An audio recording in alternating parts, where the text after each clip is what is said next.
नमस्कार। मैले चाहिँ 1 किलो डल्ले खुर्सानी लिएर अचार बनाउन लागिरहेको छु। त्यसलाई आधी चाहिँ मैले मसिन चप गरेँ। त्यस पछाडि 4वटा निब्बा लिएर त्यसलाई राम्रोसँग पखालेँ। पखालेर बिचबाट त्यसलाई काटेँ ताकि त्यसलाई निचोड्न सजिलो होस् भनेर। त्यस पछाडि मैले चाहिँ चप गरेको लसुन लिएँ। त्यस पछाडि एउटा जुसरमा चाहिँ सबै जुसहरू राम्रोसँग निकालेँ। हातले निचोड्दाखेरि चाहिँ एकदमै गाह्रो हुन्छ, राम्रोसँग निस्किँदैन। मैले जुस निकालेँ, यति राम्रोसँग जुस निस्किएको छ। यो चाहिँ निबुवाको 4वटा निबुवाको रस हो। त्यस पछाडि करे बसालेर तोरी राखेर मजाले त्यसलाई भुटेँ। त्यस पछाडि मैले मरिच अनि ल्वाङ सुकमेल हरू त्यसमा राखिदिएको छु। त्यस पछाडि मैले तातिसके पछाडि करे तातेपछि त्यसमा सोप पनि मैले यसमा राखिदिएँ। सोप अलि धेरै नै राखेको छु, त्यसको स्वाद पनि राम्रो आउँछ भनेर। त्यसपछि मैले टिमुर पनि मैले त्यसमा राखिदिएँ। टिमुरको नि एकदमै राम्रो स्वाद आउँछ। त्यसलाई मजाले भुटे पछाडि अघिकै तोरीकै भाँडामा खनाएँ।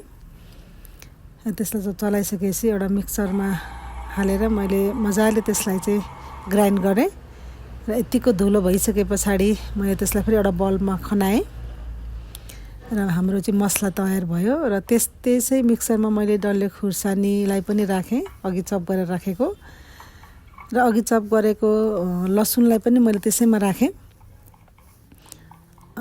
धन्दै अब आधी जति नै हुन्छ। यसलाई मजाले ग्राइन्ड गरेँ। अलिक खस्रो नै राख्नुपर्छ, मसिनो गर्दाखेरि बढी नै हुन्छ, लेदो हुन्छ। यसलाई पकाउनु पनि पर्ने भएको भएर यतिको भइसके पछाडि यस्तो निकाल्नुपर्छ र एउटा बलमा मैले फेरि राखेँ यसलाई।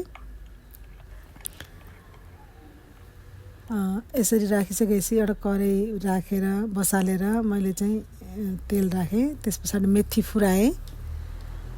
मेथी फुराइसके पछाडि यो मेथी राम्रोसँगले फुरिसकेको छ। अब अघि ग्राइन्ड गरेको मैले लसुन र डल्ले खुर्सानीको पेस्टलाई त्यहाँ राखेँ। एकदम खारा आउने भएको भएर हामीले चाहिँ झ्यालहरू फ्यानहरू खोलेर गर्नुपर्छ। यो खुर्सानीको एकदमै धेरै खारा आउँछ। यसलाई राम्रोसँग चलाउँछु र त्यसलाई मजाले घोल्नुपर्छ, चलाइराख्नुपर्छ। जब कि त्यो टाँसिँदैन चलाइराख्यो भने। मजाले त्यसलाई चलाउँदै पकाउनुपर्छ। लसुन पनि मजाले त्यसमा मिसिसकेको छ र अघि तयार पारेको मसला चाहिँ मैले त्यहाँ हालेँ र अलिकति हिङ पनि मैले त्यसमा लगाएँ।